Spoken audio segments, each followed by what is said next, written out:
मैं आप सबका कॉलेज शिक्षा आयुक्तालय जयपुर के द्वारा संचालित ज्ञान सुधा यूट्यूब चैनल पर हार्दिक स्वागत करता हूं।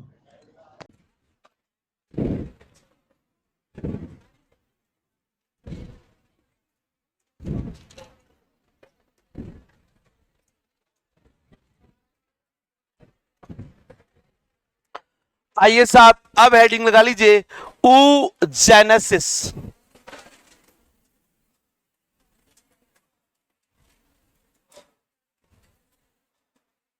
एंड जनन। ऊजेनेसिस या क्या कहेंगे बच्चों, अंड जनन। देखिए, ऊजेनेसिस की क्रिया एम्ब्रियोनिक स्टेज में प्रारंभ हो जाती है। भ्रूणीय अवस्था में प्रारंभ हो जाती है, एम्ब्रियोनिक स्टेज में प्रारंभ हो जाती है।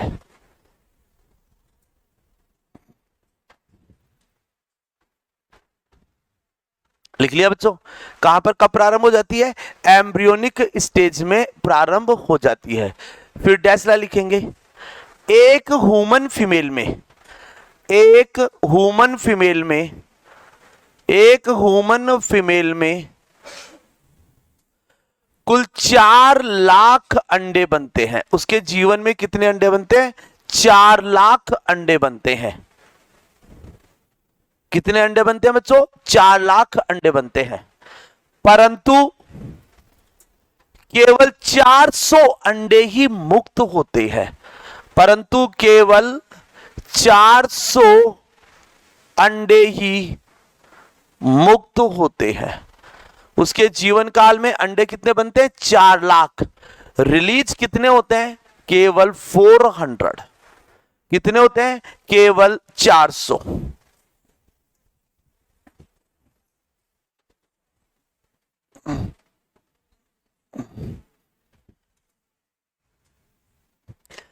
अब देखिए, पीजीसी ऑफ ओवरी।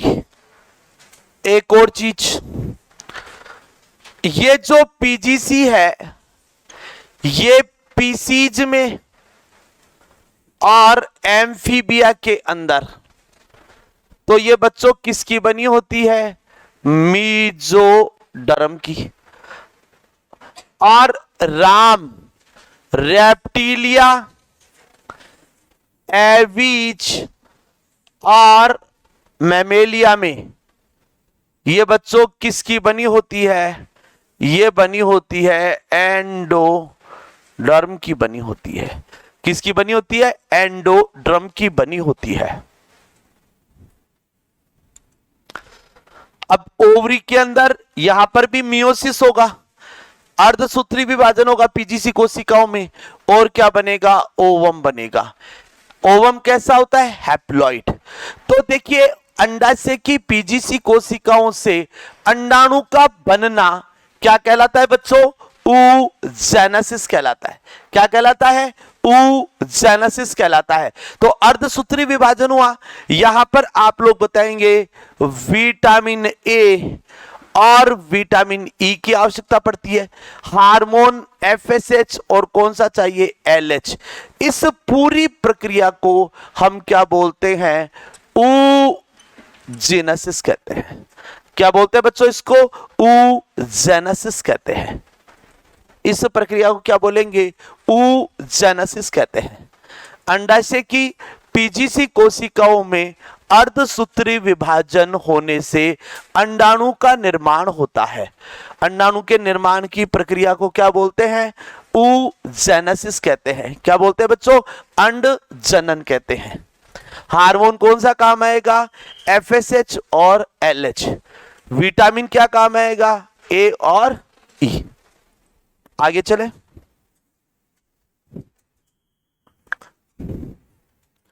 मिटा दूं क्या इसको? हो गया क्या सबका?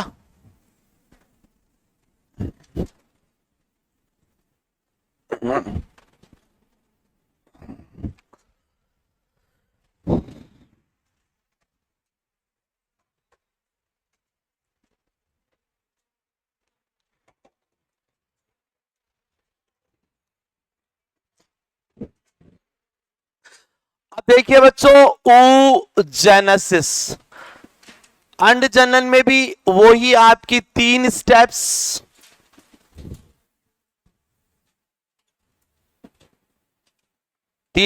कौन कौन सी होती हैं? मल्टीप्लीकेशन फेज, दूसरी कौन सी होती है? ग्रोथ फेज, वृद्धि प्रावस्था, और तीसरी कौन सी होती है? मैच्यूरेशन फेज, या इसको क्या बोलेंगे? परिपक्वन प्रावस्था। इस प्रावस्था के दौरान कौन सा डिवीजन होता है? मियोसिस। यहां पर नो सेल डिवीजन, और यहां पर आप लोग क्या बताएंगे? मल्टीपल। कौन सा डिवीजन होगा? माइटोसिस। वहां पर एक इंपॉर्टेंट पॉइंट, मियोसिस होगा और यहां पर साइटोप्लाज्म का असमान विभाजन, अनइक्वल साइटोकाइनेसिस, अनइक्वल साइटोकाइनेसिस होती है। Multiplication phase, growth phase, maturation phase. क्या क्या बताया बच्चों? मल्टीप्लिकेशन फेज, ग्रोथ फेज, और एक क्या बताया आपको? Maturation phase. मल्टीप्लिकेशन फेज की बात करें, देखिए इस फेज में क्या होता है?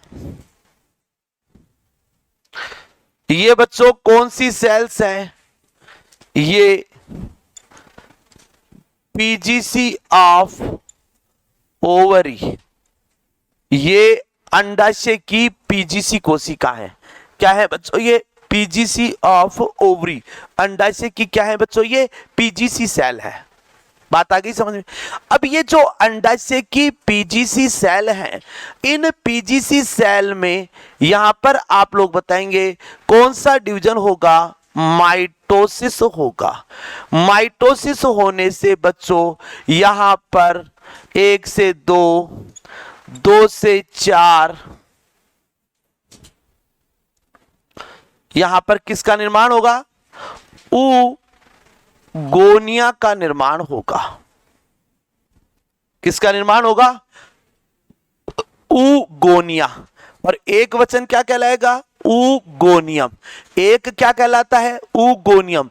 बहुवचन क्या कहलाता है? ऊगोनिया। तो यहां पर बच्चों क्या बनेगा आपका? ऊगोनिया बनेंगे। पीजीसी भी डिप्लॉइड होती है, ऊगोनिया भी कैसे होते हैं? डिप्लॉइड होते हैं।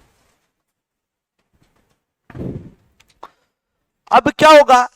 एक ऊगोनियम वृद्धि प्रावस्था में प्रवेश करता है। एक ऊगोनियम वृद्धि प्रावस्था में प्रवेश करता है। एक ऊगोनियम वृद्धि प्रावस्था में प्रवेश करता है। बाकी के शेष ऊगोनिया उसको चारों ओर से घेर लेते हैं।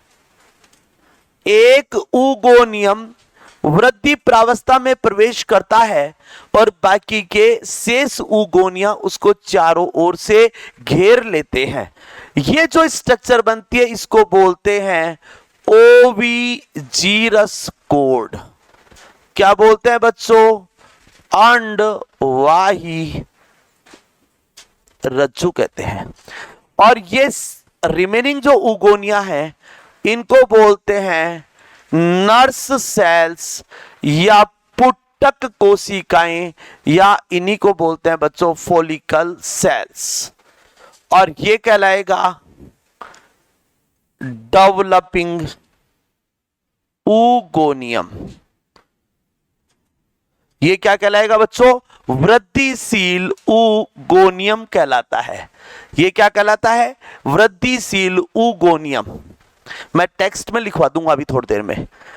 एक ऊगोनियम वृद्धि प्रावस्था में प्रवेश करता है, शेष ऊगोनिया उसे चारों ओर से घेर लेते हैं। इस प्रकार बनी रचना को अंडवाही रज्जु कहते हैं। क्या कहते हैं बच्चों? अंडवाही रज्जु, या क्या नाम देंगे? ओविजीरस कोड कहते हैं। क्या बोलेंगे? ओवी जीरस कोड।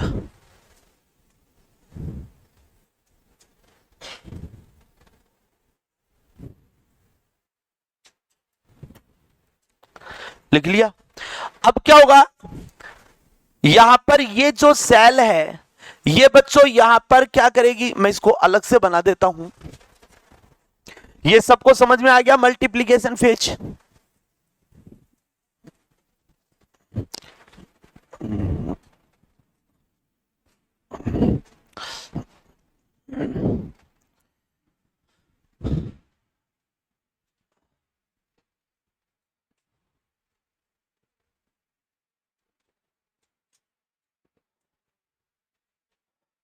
ये यहां पर क्या कहलाएगा?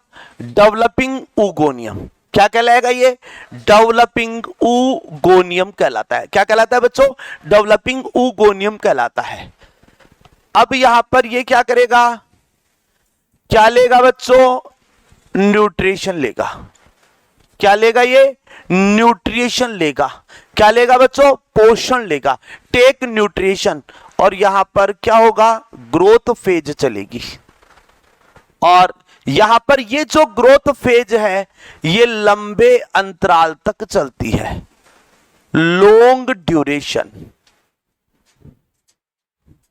जबकि स्पर्मेटोजेनेसिस में ये शॉर्ट ड्यूरेशन के लिए होती है। यहां पर बच्चों दो स्टेप्स चलेंगी। एक तो चलता है प्री वाइटेलोजेनेसिस, पूर्व पीतक जनन, और एक चलता है यहां पर बच्चों वाइटेलोजेनेसिस, पीतक जनन। एक होगा पूर्व पीतक जनन। बालिका तू बहुत,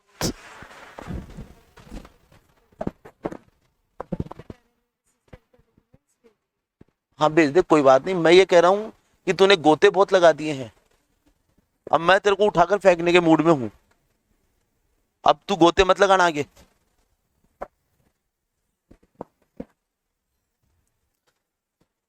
प्री वाइटेलोजेनेसिस, आज में भी शायद लैब स्टूडेंट की लास्ट डेट है ना? हाँ लगा देना फॉरम वोरम तो सब। प्री वाइटेलोजेनेसिस। और एक क्या बताएंगे बच्चों? वाइटेलोजेनेसिस, पूर्व पीतक जनन। और एक क्या बताएंगे? पीतक जनन। तो देखिए यहां पर क्या होगा, प्री वाइटेलोजेनेसिस या वाइटेलोजेनेसिस की अगर बात करें, प्री वाइटेलोजेनेसिस या वाइटेलोजेनेसिस की, तो यहां पर ये लंबे अंतराल तक चलेंगे। इनको अभी आगे डिस्कस करेंगे। पूर्व पीतक जनन और पीतक जनन अभी डिस्कस करेंगे थोड़ी देर में। तो रिजल्ट क्या निकलेगा यहां पर बच्चों? किसका निर्माण हो जाएगा? प्राइमेरी ऊ साइट का निर्माण हो जाएगा। और ये क्या होती है? Diploid cell.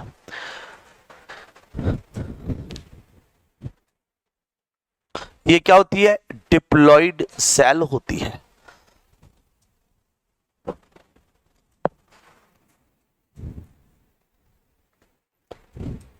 यहां पर लिख लो थोड़ा सा आप, मैं लिखा देता हूं।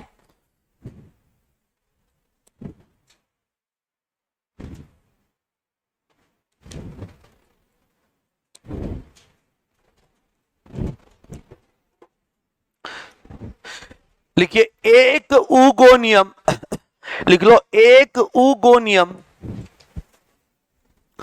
एक ऊगोनियम वृद्धि प्रावस्था में प्रवेश करता है। एक ऊगोनियम वृद्धि प्रावस्था में प्रवेश करता है।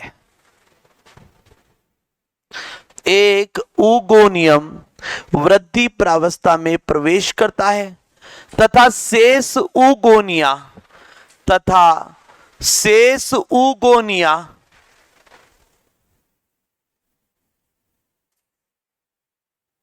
इस डेवलपिंग ऊगोनियम को, शेष ऊगोनिया इस डेवलपिंग ऊगोनियम को चारों ओर से घेर लेते हैं। चारों ओर से घेर लेते हैं।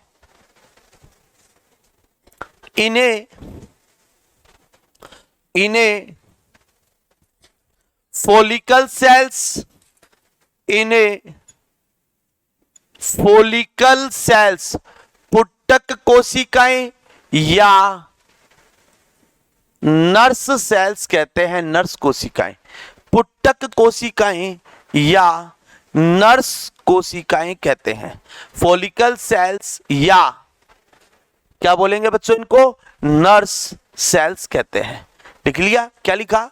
फॉलिकल सेल्स या क्या बोलेंगे इनको? नर्स सेल्स कहते हैं। क्या बोलेंगे? फॉलिकल सेल्स या क्या बोलेंगे बच्चों इसको? नर्स सेल्स कहते हैं। Clear?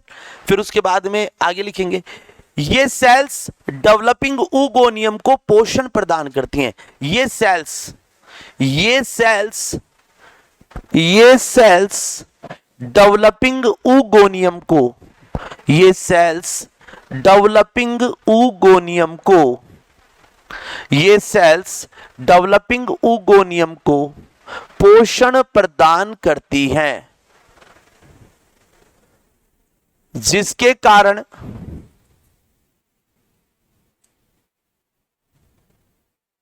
Developing oogonia primary oocyte में परिवर्तित हो जाता है। प्राइमरी oocyte में परिवर्तित हो जाता है।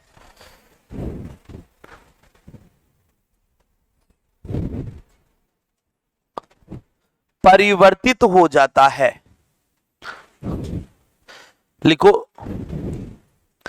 oogenesis के दौरान ग्रोथ फेज लंबे अंतराल के लिए चलती है।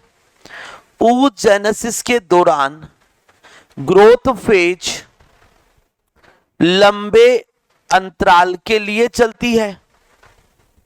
लंबे अंतराल के लिए चलती है। क्या चलेगी बच्चों? लंबे अंतराल के लिए चलती है। लिख लिया? लंबे अंतराल के लिए चलती है। ग्रोथ फेज के दौरान प्री वाइटेलोजेनेसिस एवं वाइटेलोजेनेसिस की क्रिया होती है। प्री वाइटेलोजेनेसिस एवं वाइटेलोजेनेसिस की क्रिया होती है। पूर्व पीतक जनन एवं पीतक जनन की क्रिया होती है। मैं इन दोनों को एक्सप्लेन अभी थोड़ी देर बाद में करने वाला हूं। पहले मैं मैच्योरेशन फेज बता देता हूं। क्या यहां तक की बातें समझ में आई आपको? क्या यहां तक की बातें समझ में आई? आ गई सबको? आ गया हो? लिखवा भी दिया आपको, ये सारा का सारा पढ़ते ही समझ में आ जाएगा।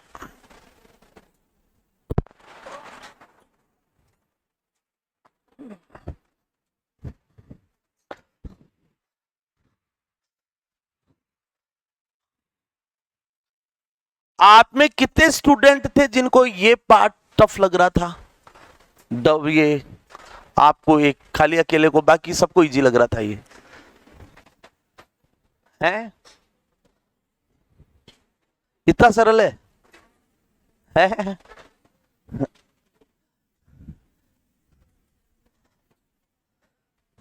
तो भैया जिनको सरल लग रहा था वो बताए, गाय भैंस भेड़ बकरी में कौन सा प्लेसेंटा पाया जाता है?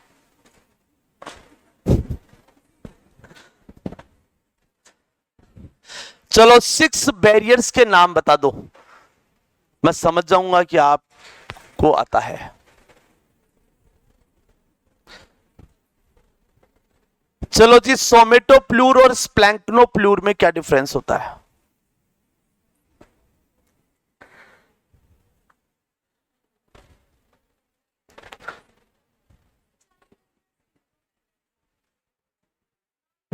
अरे वो याद तो वही रहना चाहिए ना। चलो कोई बात नहीं, मुझे पता लग गया। आओ, मजे लेते हो तुम लोग यार। अब हम लोग बात करेंगे यहां पर मैच्योरेशन फेज में क्या होगा।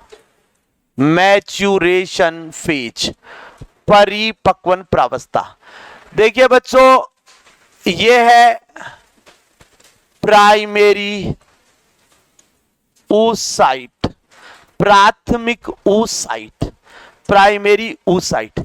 ये जो बच्चों प्राइमरी oocyte है, इस प्राइमरी oocyte के अंदर यहां पर मियोसिस फर्स्ट होता है। इसी को हम रिडक्शन डिवीजन या बच्चों इसी को फर्स्ट मैच्यूरेशन डिवीजन कहते हैं। प्रथम परिपक्वन विभाजन, मियोसिस फर्स्ट या रिडक्शन डिवीजन, या क्या बोलेंगे फर्स्ट मैच्यूरेशन डिवीजन कहते हैं। यहां पर साइटोप्लाज्म का कोशिका द्रव का असमान विभाजन होता है। कोशिका द्रव्य यहां पर असमान रूप से विभाजित होता है। Cytoplasm unequally divide in primary oocyte, meiosis first हुआ, क्या बना बच्चों, यहां पर दो हैप्लॉइड सेल बन गई। इनको बोलते हैं बच्चों, दो नहीं एक ही बनेगी, एक तो बनेगी, दो तो हैप्लॉइड सेल बनेगी, एक सेल तो क्या कहलाती है बच्चों, इसको तो बोलेंगे सेकेंडरी oocyte, और एक सेल क्या बनेगी बच्चों, पोलर बॉडी। क्या बनेगी, पोलर बॉडी। फिर इस सेकेंडरी oocyte में फिर मियोसिस सेकंड होता है, इसे सेकंड मैच्यूरेशन डिवीजन कहते हैं। द्वितीयक परिपक्वन विभाजन, इसके परिणाम स्वरूप एक बड़ी सेल बनेगी जिसे बच्चों ओवम कहते हैं, और एक छोटी सेल बनती है जिसको पोलर बॉडी कहते हैं। याद रखना, ह्यूमन के अंदर एक प्राइमरी oocyte से एक ओवम और दो पोलर बॉडी बनते हैं, जबकि रैबिट की बात करें, रैट की बात करें, इनमें एक प्राइमरी oocyte से एक ओवम और 3 पोलर बॉडीज बनती है। मनुष्य में कितनी पोलर बॉडी बनती है, 2। मनुष्य में 2 बनती हैं, बाकी रैबिट, रैट, मंकी, इनमें कितनी बनती हैं, 3।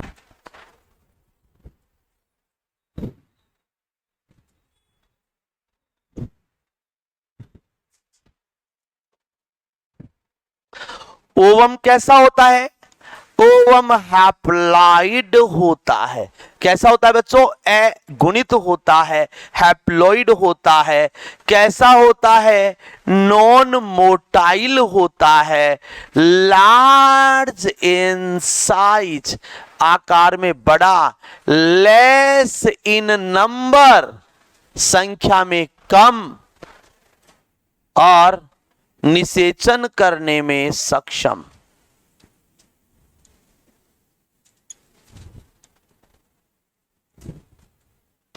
निषेचन करने में कैसा होता है बच्चों, सक्षम।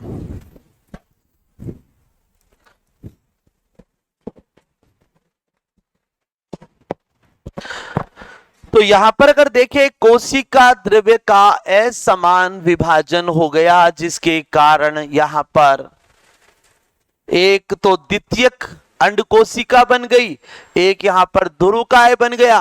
फिर अंड कोशिका में मियोसिस सेकंड हुआ, तो उसके परिणाम स्वरूप पुनः यहां पर एक अंडाणु बना और एक क्या बन गई, पोलर बॉडी। तो इस प्रकार मनुष्य के अंदर एक प्राइमरी oocyte से एक अंडाणु और 2 ध्रुवकाय बनते हैं।